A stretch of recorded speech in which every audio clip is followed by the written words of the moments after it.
পড়ছে দেখুন, একদম ছাঁচ ছাড়াও কোনো রকম মেশিনের প্রয়োজন নেই, একদম হয়ে যাচ্ছে দেখুন।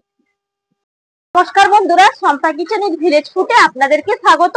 প্রতিদিনের মতন আবারও চলে এসেছি একটা নতুন রেসিপি নিয়ে। আর বাইরে প্রচন্ড বৃষ্টি হচ্ছে, একটু আওয়াজ যদি বন্ধুরা হয় তাহলে একটু মাপঝোপ করে দেখে নেবেন। আর আজকে বানাবো একদম মুখরোচক, যেটা আপনারা চায়ের সঙ্গে মজা করে খাবেন। আর দোকানের মতন একদম বানিয়ে নেব কোনো রকম মেশিন ছাড়া। যে কত সুন্দরভাবে একটা আলুর ভুজিয়া বানানো যায়, আপনারা কিন্তু না দেখলে বিশ্বাসই করতে পারবেন না। আর যারা দেখবেন খুব সহজেই কিন্তু বানিয়ে ফেলতেও পারবেন। আর আজকে আলু ভুজিয়াটা বানানোর জন্য আমি দুটো আলু সেদ্ধ করে নিয়েছি। এই যে দেখুন, আমি নিয়েছি মাঝারি সাইজের দুটো আলু সেদ্ধ করে নিয়েছি। এগুলো প্রথমে আমি গ্রেট করে নেব। সঙ্গে একটা গ্রেটার নিয়েছি, আলুটা সেদ্ধ করে নিয়েছি। তবুও গ্রেটারে যদি গ্রেট করে নেওয়া হয় তাহলে কিন্তু একটুও দলা ভাব থাকে না, একদম মসৃণ হয়ে গুটি ভাবটা থাকবে না, একদম মসৃণ হয়ে কিন্তু গ্রেটটা করা যাবে। আর যখন ঝুড়িটা ছাঁকবো তখন কিন্তু খুব সুন্দর একটা প্লেন ভাবে ছাঁকা হবে, সেই জন্য গ্রেট করে নিচ্ছি।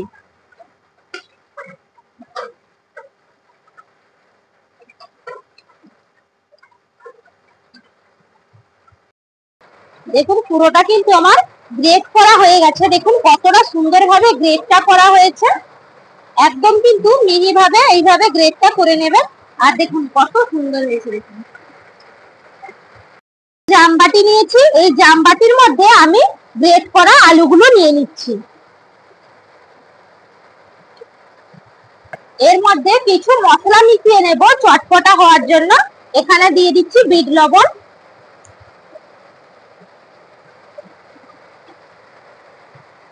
আর দিয়ে দিচ্ছি বাড়িতে যেই লবণটা ব্যবহার করা হয় খাওয়ার জন্য সেই লবণটা। দিয়ে দিচ্ছি হলুদের গুঁড়ি, দিয়ে দিচ্ছি লঙ্কার গুঁড়ি, আর দিয়ে দিচ্ছি চাট মশলা। এরপর আমি এর মধ্যে দিয়ে দেব বেসন। বেসনটা কিন্তু আমি একসঙ্গে পুরোটা দিয়ে দেব না, একটু একটু করে দেব আর মাখাতে থাকবো।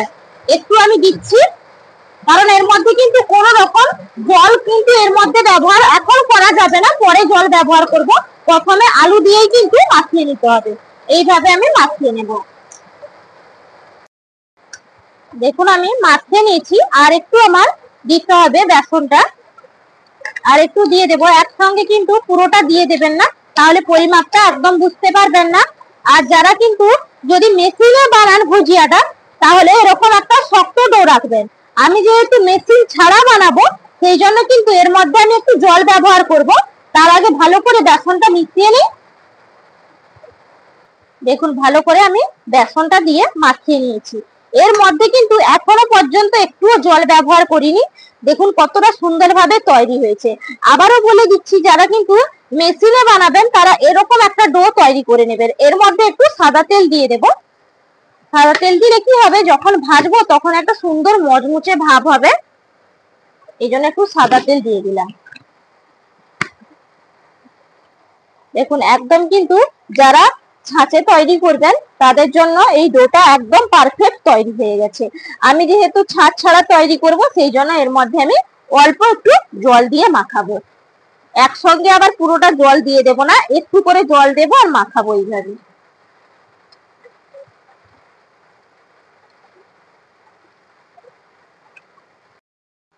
দেখুন ভালো করে কিন্তু আমার ফেটানো হয়ে গেছে, একটু ফেটিয়ে নিচ্ছি। ব্যাটারটা একদম রেডি করে নিয়েছি। আমি হাতটা ধুয়েও চলে এসেছি। একটা নিয়েছি চামচ, আপনাদেরকে একটু চামচে তুলেও দেখাই। এইভাবে কিন্তু ঘনত্বটা রাখবেন, খুব মোটাও না আবার খুব পাতলাও না, তাহলে কিন্তু একদম ভুজিয়াটা ভাজতে পারবেন না। এই পরিমাপ, সঠিক পরিমাপে রাখতে হবে। এরপর দেখুন আমি এটা তো ভরবো, তার জন্য মেশিন ছাড়াই করব, কিন্তু বোতলের সাহায্যে।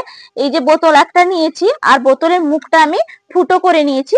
একটা বড় পেরেকে ছোঁচালো মুখ পেছন দিকটা দিয়ে কিন্তু আমি ফুটো করেছি। আপনাদের কাছে যদি পেরেক না থাকে তাহলে কিন্তু বড় যে সেফটি পিন গুলো পাওয়া যায় সেগুলো দিয়েও করতে পারেন, বা ছুঁচ দিয়েও করতে পারেন। যেহেতু একটু বড় মুখটাই করতে হবে, ভুজিয়া ভাজবো, সেই জন্য একটু বড় বড় ফুটোটাই করেছি। আর এখানে আমি নিয়েছি এই যে জিরু খাওয়া হয়, সেই জিরু খাওয়ার বোতলটাই নিয়েছি। এটার মধ্যে তো ভরে নেব, তার জন্য একটা নুন প্যাকেটও নিয়েছি। এখানে নুনের একটা খালি প্যাকেট, আপনারা চাইলে যে কোনো প্যাকেট দিয়েই করতে পারেন, কারণ এটা দিলে অনেকটাই সুবিধা হবে। আর একটা নিয়েছি স্টিলের গ্লাস, এই স্টিলের গ্লাসের মধ্যে আমি এইভাবে সেট করে নেব। তাহলে কি হবে বলুন তো, ঢোকাতে কিন্তু বাটাটা অনেকটাই সুবিধা হবে। দেখুন এইভাবে রেখে দিলাম, এরপর চামচে একটু করে তুলে এর মধ্যে দিয়ে দেব, তাহলে দিতেও সুবিধা হবে।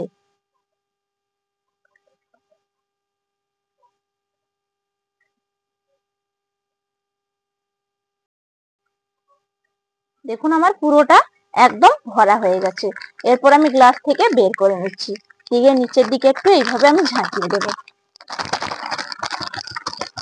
একটু নুনের প্যাকেটটা বড় নিয়েছি, তাহলে কি হবে পুরোটাই একদম ধরে গেল। এরপর মুখটা এইভাবে আমি গুটিয়ে নিয়ে একটা রবার এরকম বেঁধে দেব। মুখটা টাইট করে রবারটা বেঁধে দিতে হবে।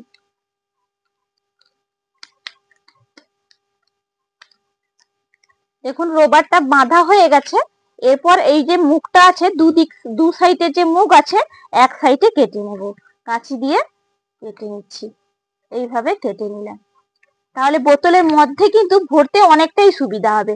আর এই যে বোতলটা আছে, এই বোতলটা এই গ্লাসের মধ্যে আবার ওইভাবে আমি দিয়ে দিচ্ছি, তাহলে বোতলটাও একদম নড়াচড়া করবে না, এক জায়গায় স্থির থাকবে। এরকম ধরে শুধু চাপ দিলেই দেখুন খুব সহজেই একদম ভরা হয়ে যাচ্ছে। দেখুন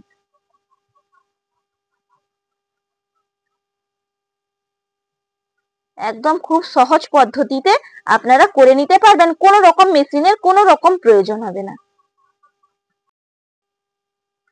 দেখুন পুরোটা কিন্তু একদম ভর্তি হয়ে এলো, আর প্যাকেটের মধ্যেও একটু আছে। পুরোটাই খুব সহজে একদম ভরা হয়ে গেল। দেখুন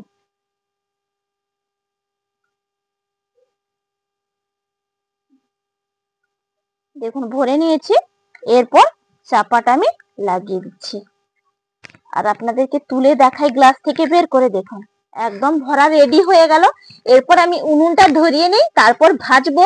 ভাজাটা কিভাবে সুন্দর হয়, মেশিন ছাড়াও বোতলে যে কতটা সুন্দর ভাজা হয় আপনারা শুধু দেখবেন, তারপরে একদম বাড়িতে বানিয়ে ফেলবেন। যখন সন্ধ্যের সময় চা খাবেন, ভুজিয়াটা যখন খাবেন, তখন দারুণ লাগবে। বাজার থেকে আর কিনে এনে কিন্তু খাওয়ার কোনো রকম প্রয়োজন হবে না। উনুনটা আমার ধরানো হয়ে গেছে।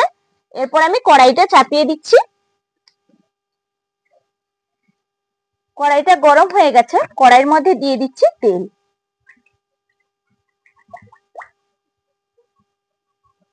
তেলটা গরম হয়ে গেছে, ঝুড়িটা তো ভেজে নেব। তার আগে কিন্তু আমি এখানে দেখুন বন্ধুরা, আমি নিয়েছি চিনে বাদাম। আপনারা চাইলে যদি প্লেন ভুজিয়াটা খেতে চান, তাহলে প্লেন ভুজিয়াটা রাখবেন। আর যদি একটু বাদাম বা সঙ্গে একটু কারি পাতা মেশাতে চান, তাহলেও এটাও মিশিয়ে নিতে পারেন। আমি আপনাদেরকে দু রকম করে দেখাবো, সেই জন্য আগে প্রথমে আমি বাদামটা ভেজে নিচ্ছি। তার জন্য দেখুন এই যে বড় একটা ছানটা নিয়েছি, এর সাহায্যে ভেজে নেব। একদম কিন্তু তেলের মধ্যে দিয়ে দিলে কি হয়, বাদামটা পুড়ে যায়। এই জন্য ছানটার মধ্যে দিয়েই কিন্তু ভেজে নেব। এইভাবে করলে একদম কিন্তু পুড়ে না, খুব সুন্দরভাবে ভাজা হয়।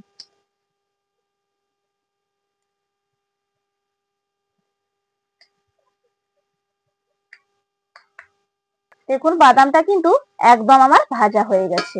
কি সুন্দর দেখুন, একটুও পুড়লো না, আর কালারটাও কিন্তু একদম দারুণ হয়েছে।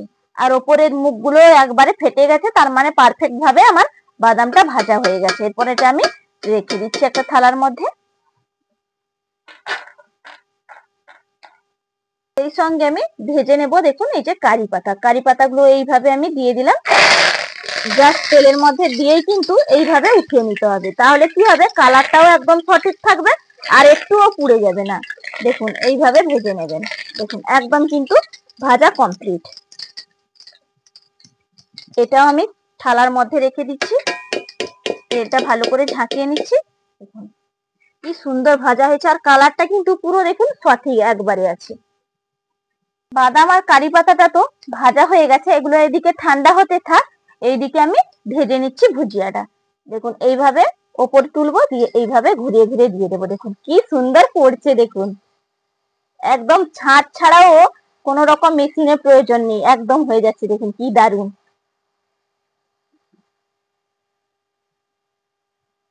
দেখুন কি সুন্দর ভাজা হয়েছে। দেখুন ঠিক আছে, আর দেখতে কি সুন্দর হয়েছে। দেখুন ভাজতেও খুব একটা সময় লাগলো না, একদম কিন্তু খুব সহজেই ভাজা হয়ে যাচ্ছে।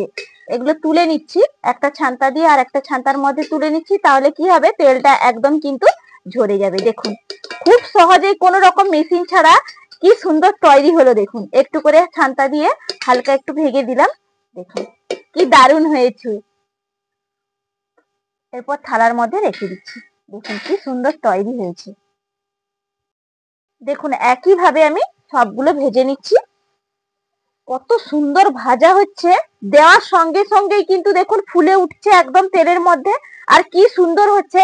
খাওয়া সোডা না দেওয়ার সত্ত্বেও কত সুন্দরভাবে তৈরি হচ্ছে। আপনারা চাইলে কিন্তু শুধু যদি ঝুরি ভাজতে চান তাহলে শুধু কিন্তু বেসন দিয়েও এইভাবে এই পদ্ধতিতে ভেজে নেবেন, শুধু আলুটা স্কিপ করে যাবেন।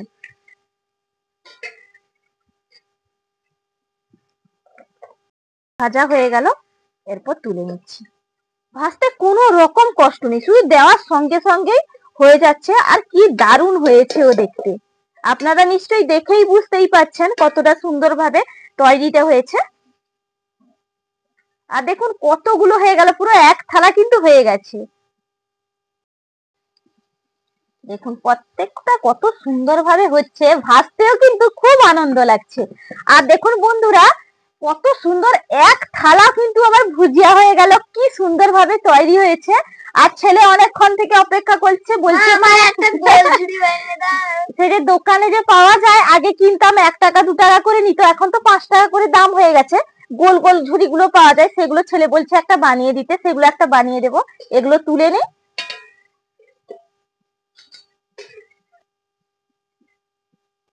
দেখুন ছেলে বলছে একটা গোল ঝুড়ি বানিয়ে দিতে, সেই জন্য বানিয়ে দেবো।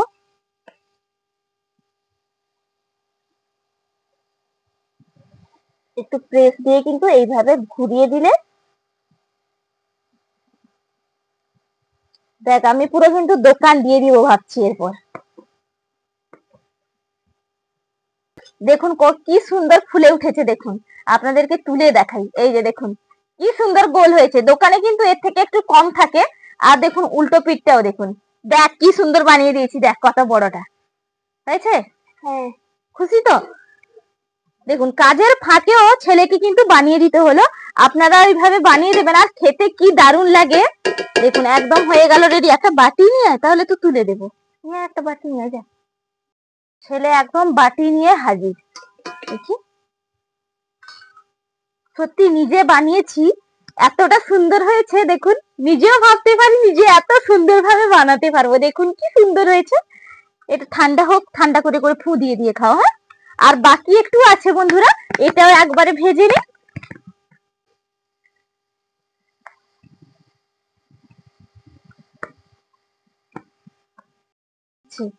হ্যাঁ দোকানের থেকেও ফাটাফাটি যাচ্ছে। আর দেখুন কুড়কুড়ে কিন্তু একদম শব্দ হচ্ছে, পুরো মুচমুচে দারুণ কিন্তু বানানোটা হয়েছে। আপনারা বন্ধুরা একবার হলেও ট্রাই করবেন, খুবই সুন্দর।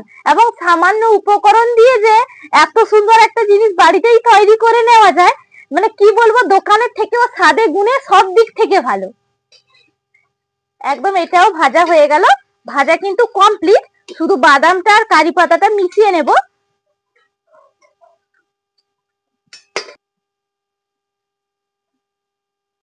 দেখুন একদম তো ভুজিয়াগুলো রেডি হয়ে গেছে, কতটা সুন্দর হয়েছে, আর একদম কিন্তু মুচমুচে হয়েছে, আওয়াজটা শুনেই আপনারা বুঝতেই পাচ্ছেন। আর দেখুন এই যে বাদামগুলো ভাজলাম, বাদামগুলো কিন্তু একদম সুন্দরভাবে ভাজা হয়েছে, দেখুন খোসা একদম উঠে যাচ্ছে। আর এই পাতাগুলো দেখুন কি সুন্দর করকরে হয়েছে। দেখুন এগুলো সবগুলো পাতা এইভাবে আমি শুষে নেব।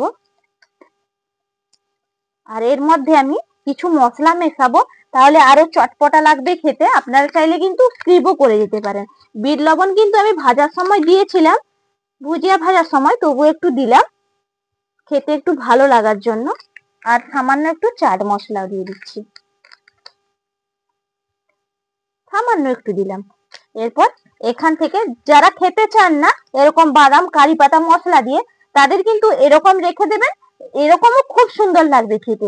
আর যদি একটু চটপটা করে তুলতে চান তাহলে কিন্তু এরকম বাদাম কারি পাতা চাট মশলা বিট লবণ দিয়ে করে নেবেন। আর যদি চান একটু গুঁড়ো লঙ্কাও দিতে পারেন, যেহেতু আমার ছেলে খাবে সেই জন্য আমি আর গুঁড়ো লঙ্কাটা ব্যবহার করলাম না। দেখুন দেখতে তো অসম্ভব সুন্দর লাগছে, পুরো মনটা জুড়িয়ে যাবে, যাকেই দেবেন চমকে তো যাবেই যাবে। আর দেখুন কি অপূর্ব দারুণ হয়েছে। আর একটু নিয়ে নিই, দেখুন দুটোই কিন্তু খুব সুন্দর, একদম কতটা সুন্দর হয়েছে দেখুন, একবারে ঝনঝনে। আপনারা কমেন্ট করে জানাবেন কোনটা বেশি ভালো লাগলো, আর একটু আপনাদেরকে খেয়েও দেখাই কেমন টেস্ট হয়েছে। নিজের হাতে এতটা পারফেক্ট সুন্দর ভাবে তো বানালাম, খেয়ে তো দেখতেই হবে বলুন।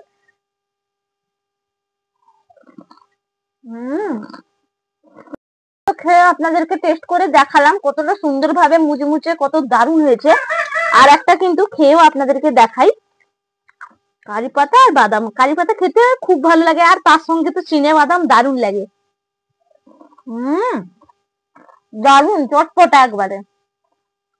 দু রকম আপনাদেরকে দেখিয়ে দিলাম, আশা করি আপনারা অনেকটাই উপকৃত হবেন। বাড়িতে বানিয়ে রাখবেন, অনেক দিন ধরে কিন্তু খেতে পারবেন। মাত্র সামান্য দেখুন দুটো আলু দিয়ে কতগুলো হয়ে গেল, আর সামান্য মাত্র হাফ বাটি বেসন দিয়ে দু থালা কাছাকাছি দেখুন পুরো হয়ে গেছে আমার ভুজিয়া রেডি। তাহলে যদি ভালো লাগে বন্ধুরা লাইক শেয়ার কমেন্ট করে রাখবেন, আর চ্যানেলটা সাবস্ক্রাইব করে রাখবেন। আর যেসব বন্ধুরা আমার পাশে আছেন তাদেরকে অসংখ্য অসংখ্য ধন্যবাদ। আর সবাই ভালো থাকুন, সুস্থ থাকুন। আজকে এখানেই তাহলে আমার পর্বটা শেষ করছি, আবার পরের ভিডিওতে আপনাদের সঙ্গে আমার দেখা হবে। টাটা।